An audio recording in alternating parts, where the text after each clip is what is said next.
Chapter 16 of Robinson Crusoe. The Life and Adventures of Robinson Crusoe, by Daniel Defoe. Chapter 16. Rescue of Prisoners from Cannibals. Upon the whole, I was by this time so fixed upon my design of going over with him to the continent, that I told him we would go and make one as big as that, and he should go home in it. He answered not one word, but looked very grave and sad. I asked him what was the matter with him. He asked me again, "Why you angry mad with Friday? What me done?" I asked him what he meant. I told him I was not angry with him at all. "No angry?" says he, repeating the word several times. "Why send Friday home away to my nation?" "Why," says I, "Friday, did you not say you wished you were there?" "Yes, yes," says he, "wish we both there. No wish Friday there, no master there." In a word, he would not think of going there without me.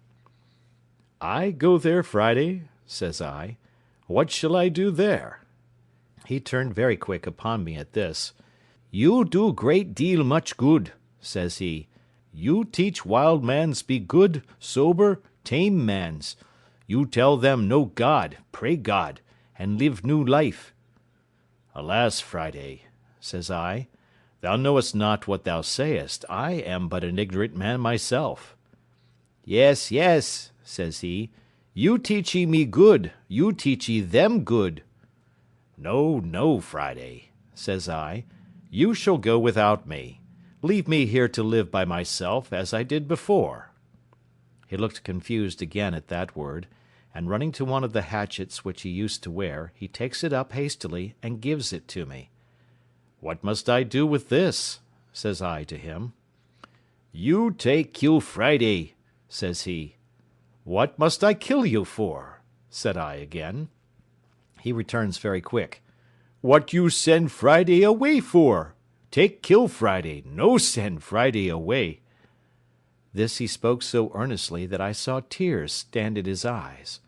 In a word, I so plainly discovered the utmost affection in him to me, and a firm resolution in him, that I told him then and often after, that I would never send him away from me if he was willing to stay with me.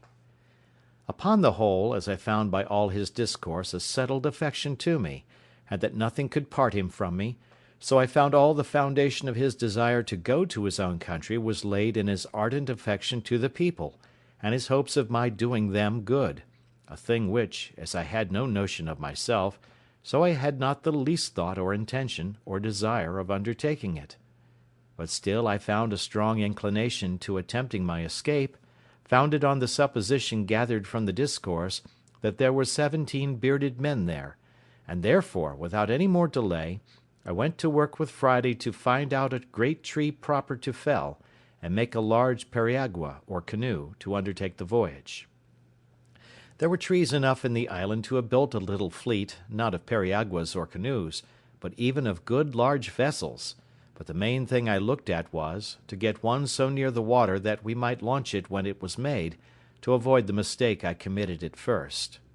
At last Friday pitched upon a tree, for I found he knew much better than I what kind of wood was fittest for it, nor can I tell to this day what wood to call the tree we cut down, except that it was very like the tree we call fustic, or between that and the Nicaragua wood, for it was much of the same colour and smell.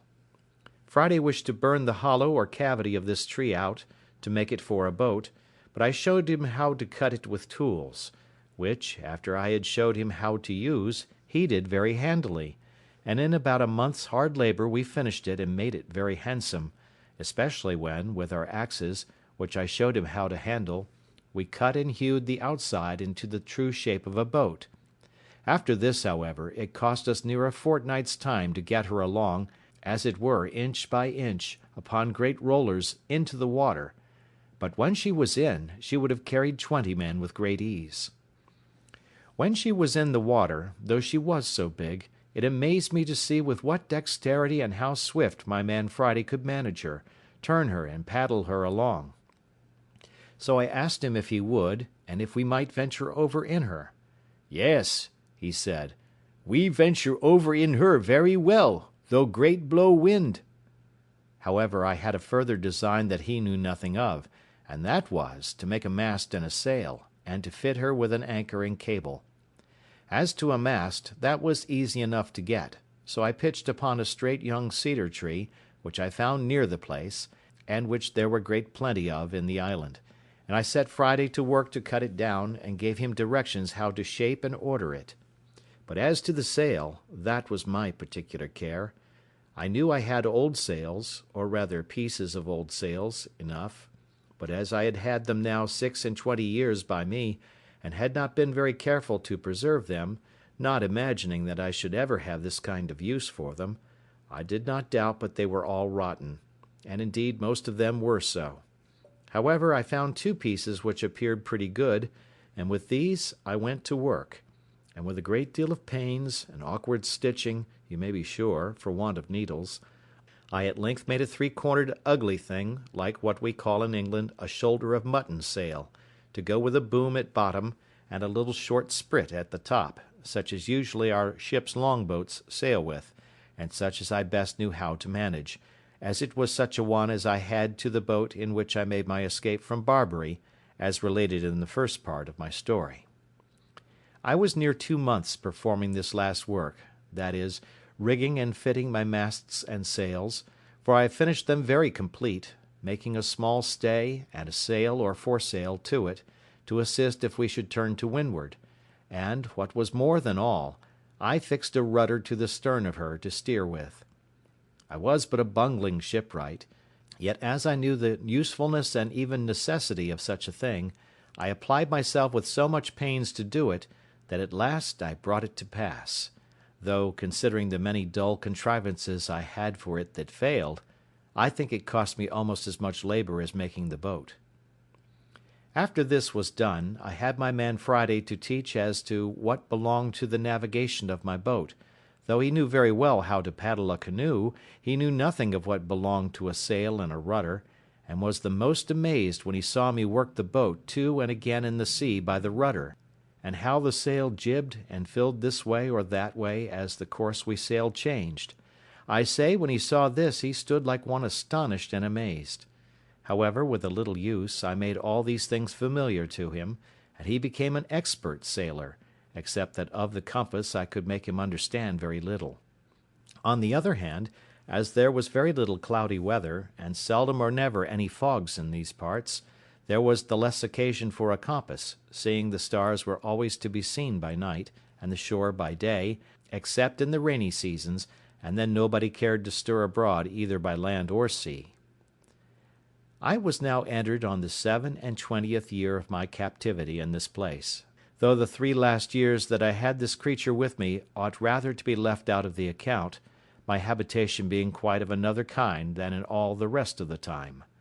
I kept the anniversary of my landing here with the same thankfulness to God for his mercies as at first, and if I had such cause of acknowledgment at first, I had much more so now, having such additional testimonies of the care of Providence over me, and the great hopes I had of being effectually and speedily delivered, for I had an invincible impression upon my thoughts that my deliverance was at hand, and that I should not be another year in this place. I went on, however, with my husbandry, digging, planting, and fencing as usual. I gathered and cured my grapes, and did every necessary thing as before. The rainy season was in the meantime upon me, when I kept more within doors than at other times.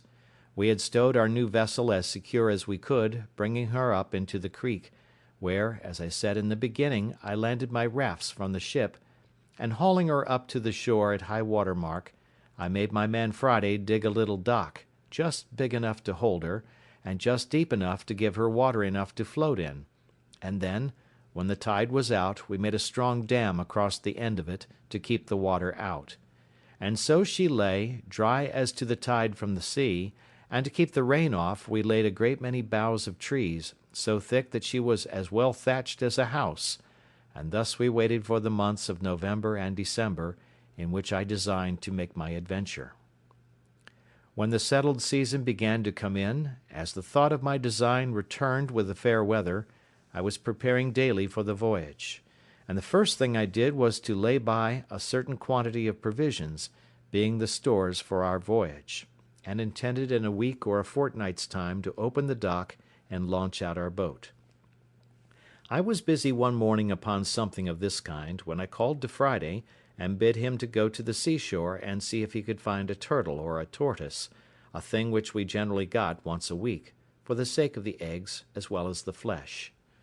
Friday had not been long gone when he came running back, and flew over my outer wall or fence, like one that felt not the ground or the steps he set his foot on, and before I had time to speak to him, he cries out to me, "O master! O master! O sorrow! O bad!" "What's the matter, Friday?" says I. "Oh, yonder there," says he, 1, 2, 3 canoes, 1, 2, 3. By this way of speaking, I concluded there were 6, but on inquiry I found there were but 3. "Well, Friday," says I, "do not be frightened." So I heartened him up as well as I could. However, I saw the poor fellow was most terribly scared, for nothing ran in his head but that they were come to look for him, and would cut him in pieces and eat him, and the poor fellow trembled so that I scarcely knew what to do with him. I comforted him as well as I could, and told him I was in as much danger as he, and that they would eat me as well as him. "But," says I, "Friday, we must resolve to fight them. Can you fight, Friday?" "Me shoot," says he, "but there come many great number." "No matter for that," said I again. "Our guns will fright them that we do not kill." So I asked him whether, if I resolved to defend him, he would defend me, and stand by me, and do just as I bid him. He said, "Me die when you bid die, master." So I went and fetched a good dram of rum and gave him, for I had been so good a husband of my rum that I had a great deal left. When we had drunk it, I made him take the 2 fowling pieces, which we always carried, and loaded them with large swan shot, as big as small pistol bullets. Then I took 4 muskets, and loaded them with 2 slugs and 5 small bullets each, and my 2 pistols I loaded with a brace of bullets each.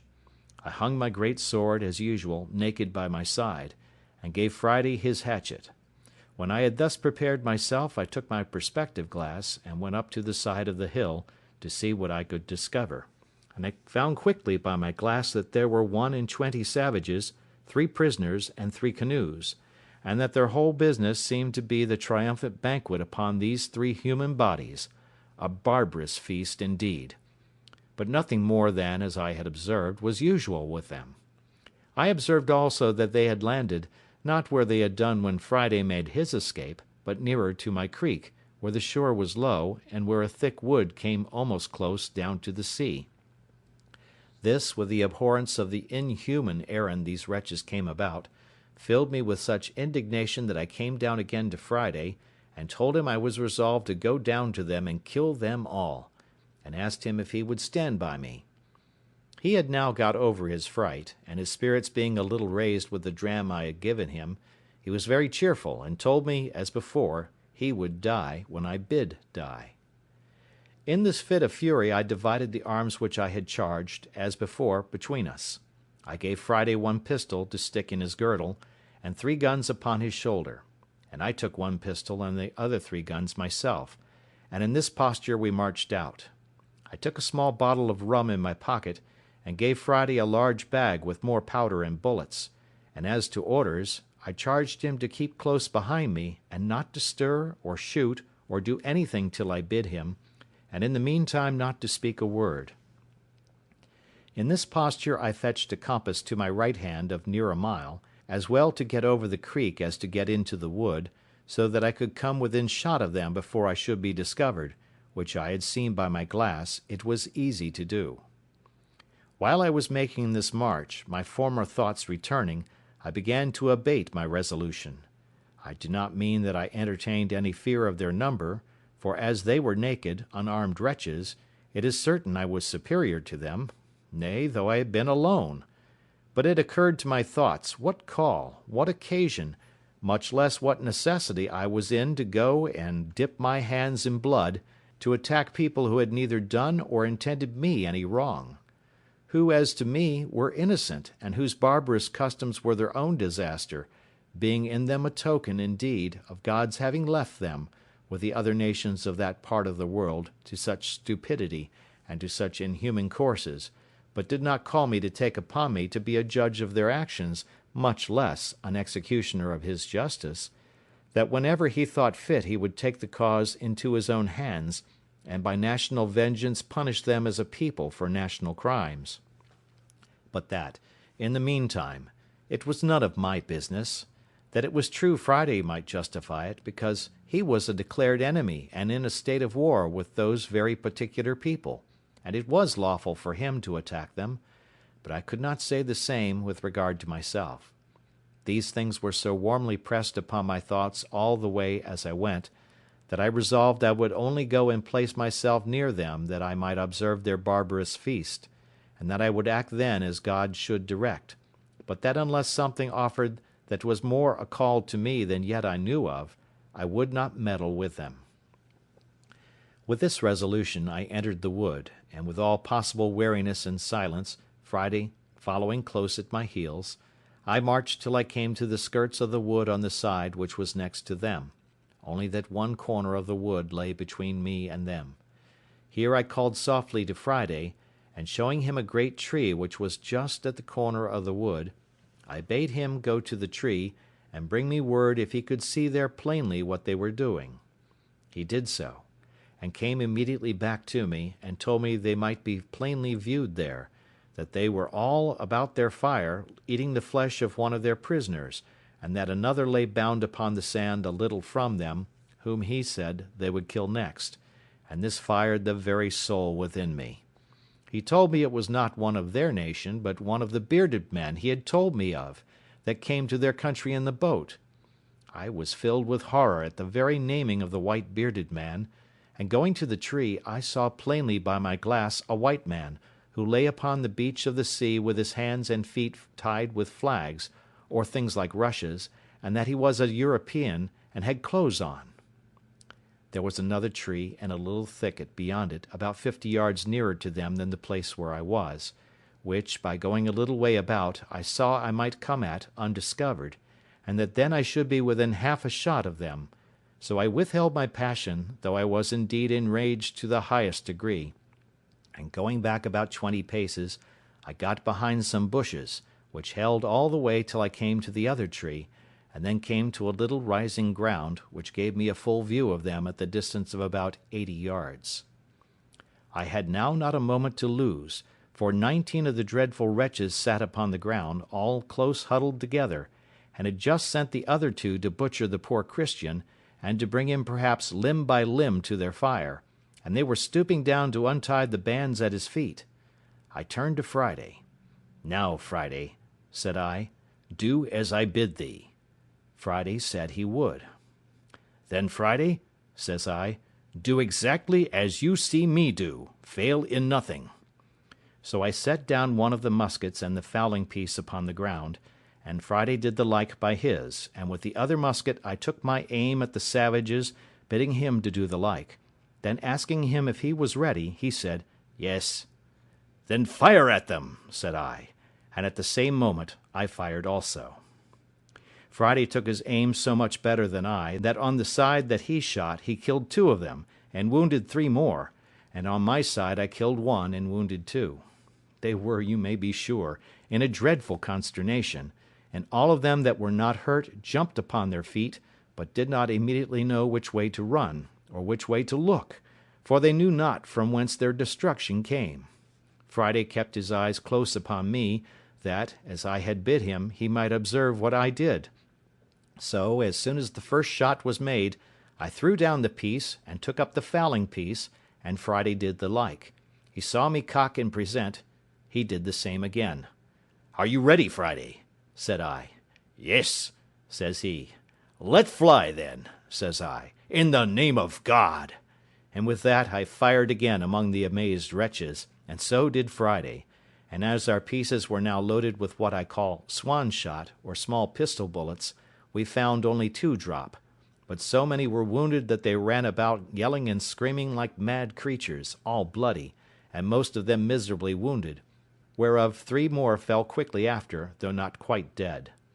"Now, Friday," says I, laying down the discharged pieces, and taking up the musket, which was yet loaded, "follow me," which he did with a great deal of courage; upon which I rushed out of the wood and showed myself, and Friday close at my foot.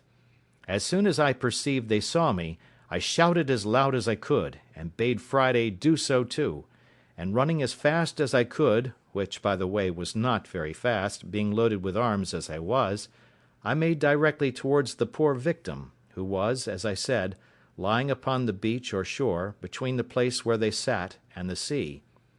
The 2 butchers who were just going to work with him had left him at the surprise of our first fire, and fled in a terrible fright to the seaside, and had jumped into a canoe, and 3 more of the rest made the same way. I turned to Friday, and bade him step forwards and fire at them. He understood me immediately, and running about 40 yards, to be nearer them, he shot at them, and I thought he had killed them all, for I saw them all fall of a heap into the boat, though I saw 2 of them up again quickly. However, he killed 2 of them, and wounded the 3rd, so that he lay in the bottom of the boat, as if he had been dead. While my man Friday fired at them, I pulled out my knife and cut the flags that bound the poor victim, and loosing his hands and feet I lifted him up, and asked him in the Portuguese tongue what he was. He answered in Latin, Christianus, but was so weak and faint that he could scarce stand or speak. I took my bottle out of my pocket and gave it him, making signs that he should drink, which he did, and I gave him a piece of bread, which he ate. Then I asked him what countryman he was, and he said Espagnol, and being a little recovered, let me know, by all the signs he could possibly make, how much he was in my debt for his deliverance. "Señor," said I, with as much Spanish as I could make up, "we will talk afterwards, but we must fight now. If you have any strength left, take this pistol and sword and lay about you." He took them very thankfully, and no sooner had he the arms in his hands, but, as if they had put new vigour into him, he flew upon his murderers like a fury, and had cut 2 of them in pieces in an instant; for the truth is, as the whole was a surprise to them, so the poor creatures were so much frightened with the noise of our pieces that they fell down for mere amazement and fear, and had no more power to attempt their own escape than their flesh had to resist our shot; and that was the case of those 5 that Friday shot at in the boat, for as 3 of them fell with the hurt they received, so the other 2 fell with the fright. I kept my piece in my hand, still without firing, being willing to keep my charge ready, because I had given the Spaniard my pistol and sword. So I called to Friday, and bade him run up to the tree from whence we first fired, and fetch the arms which lay there that had been discharged, which he did with great swiftness, and then giving him my musket, I sat down myself to load all the rest again, and bade them come to me when they wanted. While I was loading these pieces, there happened a fierce engagement between the Spaniard and one of the savages, who made at him with one of their great wooden swords, the weapon that was to have killed him before, if I had not prevented it. The Spaniard, who was as bold and brave as could be imagined, though weak, had fought the Indian a good while, and had cut 2 great wounds on his head, but the savage being a stout lusty fellow, closing in with him, had thrown him down, being faint, and was wringing my sword out of his hand, when the Spaniard, though undermost, wisely quitting the sword, drew the pistol from his girdle, shot the savage through the body, and killed him upon the spot, before I, who was running to help him, could come near him.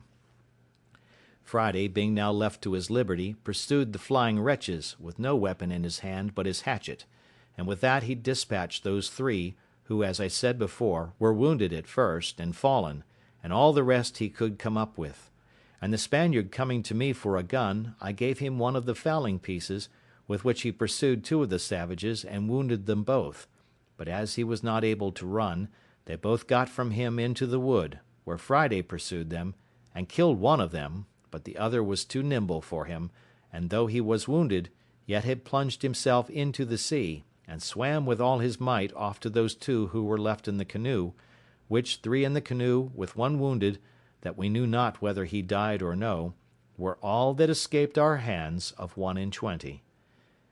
The account of the whole is as follows: 3 killed at our first shot from the tree, 2 killed at the next shot, 2 killed by Friday in the boat, 2 killed by Friday of those at first wounded, 1 killed by Friday in the wood, 3 killed by the Spaniard, 4 killed, being found dropped here and there, of the wounds, or killed by Friday in his chase of them, 4 escaped in the boat, whereof 1 wounded, if not dead, 21 in all. Those that were in the canoe worked hard to get out of gunshot, and though Friday made 2 or 3 shots at them, I did not find that he hit any of them. Friday would fain have had me take one of their canoes and pursue them, and indeed I was very anxious about their escape, lest, carrying the news home to their people, they should come back perhaps with 200 or 300 of the canoes and devour us by mere multitude. So I consented to pursue them by sea, and running to one of their canoes, I jumped in and bade Friday follow me. But when I was in the canoe, I was surprised to find another poor creature lie there, bound hand and foot, as the Spaniard was, for the slaughter, and almost dead with fear, not knowing what was the matter, for he had not been able to look up over the side of the boat, but he was tied so hard, neck and heels, and had been tied so long that he had really but little life in him. I immediately cut the twisted flags or rushes which they had bound him with, and would have helped him up, but he could not stand or speak, but groaned most piteously, believing, it seems, still, that he was only unbound in order to be killed.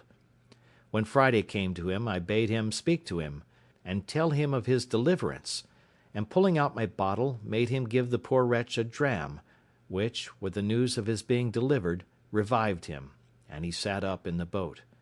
But when Friday came to hear him speak and look in his face, it would have moved any one to tears to have seen how Friday kissed him, embraced him, hugged him, cried, laughed, hallooed, jumped about, danced, sang, then cried again, wrung his hands, beat his own face and head, and then sang and jumped about again like a distracted creature. It was a good while before I could make him speak to me, or tell me what was the matter, but when he came a little to himself, he told me that it was his father. It is not easy for me to express how it moved me to see what ecstasy and filial affection had worked in this poor savage at the sight of his father, and of his being delivered from death, nor indeed can I describe half the extravagances of his affection after this, for he went into the boat and out of the boat a great many times. When he went into him, he would sit down by him, open his breast, and hold his father's head close to his bosom for many minutes together, to nourish it. Then he took his arms and ankles, which were numbed and stiff with the binding, and chafed and rubbed them with his hands, and I, perceiving what the case was, gave him some rum out of my bottle to rub them with, which did them a great deal of good.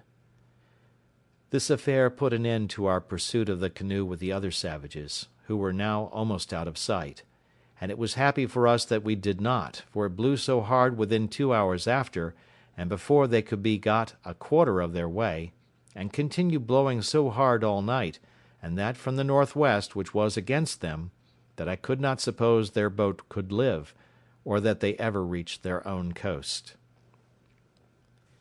But to return to Friday. He was so busy about his father that I could not find in my heart to take him off for some time, but after I thought he could leave him a little, I called him to me, and he came jumping and laughing, and pleased to the highest extreme. Then I asked him if he had given his father any bread. He shook his head, and said, "None. Ugly dog eat up all self." I then gave him a cake of bread out of a little pouch I carried on purpose. I also gave him a dram for himself, but he would not taste it, but carried it to his father. I had in my pocket 2 or 3 bunches of raisins, so I gave him a handful of them for his father. He had no sooner given his father these raisins, but I saw him come out of the boat, and run away as if he had been bewitched, for he was the swiftest fellow on his feet that ever I saw. I say, he ran at such a rate that he was out of sight, as it were, in an instant, and though I called, and hallooed out too after him, it was all one, away he went, and in a quarter of an hour I saw him come back again, though not so fast as he went, and as he came nearer I found his pace slacker, because he had something in his hand. When he came up to me I found he had been quite home for an earthen jug or pot, to bring his father some fresh water, and that he had got 2 more cakes or loaves of bread, The bread he gave me, but the water he carried to his father. However, as I was very thirsty too, I took a little of it. The water revived his father more than all the rums or spirits I had given him, for he was fainting with thirst. When his father had drunk, I called to him to know if there was any water left. He said, "Yes," and I bade him give it to the poor Spaniard, who was in as much want of it as his father, and I sent one of the cakes that Friday brought to the Spaniard too, who was indeed very weak, and was reposing himself upon a green place under the shade of a tree, and whose limbs were also very stiff and very much swelled with the rude bandage he had been tied with. When I saw that upon Friday's coming to him with the water he sat up and drank, and took the bread and began to eat, I went to him and gave him a handful of raisins. He looked up in my face with all the tokens of gratitude and thankfulness that could appear in any countenance, but was so weak, notwithstanding he had so exerted himself in the fight, that he could not stand up upon his feet. He tried to do it 2 or 3 times, but was really not able, his ankles were so swelled and so painful to him. So I bade him sit still, and caused Friday to rub his ankles, and bathe them with rum, as he had done his father's. I observed the poor affectionate creature every 2 minutes, or perhaps less, all the while he was here, turn his head about to see if his father was in the same place and posture as he left him sitting, and at last he found he was not to be seen, at which he started up, and without speaking a word flew with that swiftness to him that one could scarce perceive his feet to touch the ground as he went. But when he came, he only found he had laid himself down to ease his limbs, so Friday came back to me presently, and then I spoke to the Spaniard to let Friday help him up if he could, and lead him to the boat, and then he should carry him to our dwelling, where I would take care of him. But Friday, a lusty, strong fellow, took the Spaniard upon his back, and carried him away to the boat, and set him down softly upon the side or gunwale of the canoe, with his feet in the inside of it, and then lifting him quite in, he set him close to his father, and presently stepping out again, launched the boat off, and paddled it along the shore faster than I could walk, though the wind blew pretty hard too. So he brought them both safe into our creek, and leaving them in the boat, ran away to fetch the other canoe. As he passed me I spoke to him, and asked him whither he went. He told me, "Go fetch more boat." So away he went like the wind, for sure never man or horse ran like him, and he had the other canoe in the creek almost as soon as I got to it by land. So he wafted me over, and then went to help our new guests out of the boat, which he did. But they were neither of them able to walk, so that poor Friday knew not what to do. To remedy this, I went to work in my thought, and calling to Friday to bid them sit down on the bank when he came to me, I soon made a kind of hand-barrow to lay them on, and Friday and I carried them both up together upon it between us. But when we got them to the outside of our wall, or fortification, we were at a worse loss than before, for it was impossible to get them over, and I was resolved not to break it down. So I set to work again, and Friday and I, in about 2 hours' time, made a very handsome tent, covered with old sails, and above that with boughs of trees, being in the space without our outward fence, and between that and the grove of young wood which I had planted. And here we made them 2 beds of such things as I had, that is, of good rice straw, with blankets laid upon it to lie on, and another to cover them on each bed. My island was now peopled, and I thought myself very rich in subjects, and it was a merry reflection, which I frequently made, how like a king I looked. First of all, the whole country was my own property, so that I had an undoubted right of dominion. Secondly, my people were perfectly subjected. I was absolutely lord and lawgiver. They all owed their lives to me, and were ready to lay down their lives, if there had been occasion for it, for me. It was remarkable, too, I had but 3 subjects, and they were of 3 different religions. My man Friday was a Protestant, his father was a pagan and a cannibal, and the Spaniard was a papist. However, I allowed liberty of conscience throughout my dominions, but this is by the way. As soon as I had secured my 2 weak rescued prisoners, and given them shelter, and a place to rest them upon, I began to think of making some provision for them, and the first thing I did, I ordered Friday to take a yearling goat, betwixt a kid and a goat, out of my particular flock, to be killed, when I cut off the hinder quarter, and chopping it into small pieces, I set Friday to work boiling and stewing, and made them a very good dish, I assure you, of flesh and broth. And as I cooked it without doors, for I made no fire within my inner wall, so I carried it all into the new tent, and having set a table there for them, I sat down and ate my own dinner also with them, and, as well as I could, cheered them and encouraged them. Friday was my interpreter, especially to his father, and indeed to the Spaniard too, for the Spaniard spoke the language of the savages pretty well.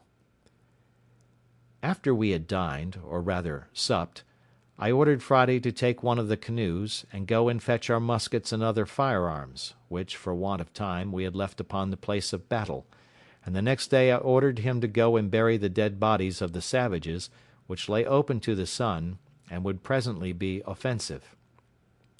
I also ordered him to bury the horrid remains of their barbarous feast, which I could not think of doing myself; nay, I could not bear to see them if I went that way, all which he punctually performed, and effaced the very appearance of the savages being there, so that when I went again, I could scarce know where it was, otherwise than by the corner of the wood pointing to the place. I then began to enter into a little conversation with my two new subjects, and first I set Friday to inquire of his father what he thought of the escape of the savages in that canoe, and whether we might expect a return of them, with a power too great for us to resist.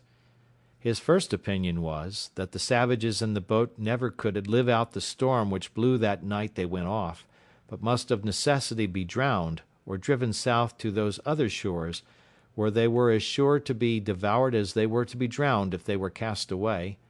But as to what they would do if they came safe on shore, he said he knew not; but it was his opinion that they were so dreadfully frightened with the manner of their being attacked, the noise and the fire, that he believed they would tell the people they were all killed by thunder and lightning, not by the hand of man, and that the two which appeared, that is, Friday and I, were two heavenly spirits or furies come down to destroy them, and not men with weapons.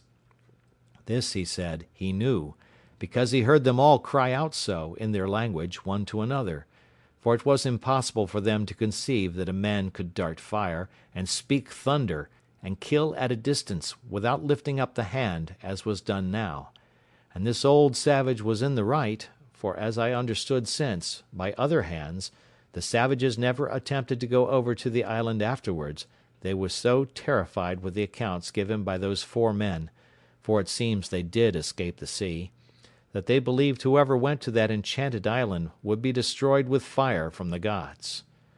This, however, I knew not, and therefore was under continual apprehensions for a good while, and kept always upon my guard with all my army, for as there were now 4 of us, I would have ventured upon 100 of them, fairly in the open field, at any time.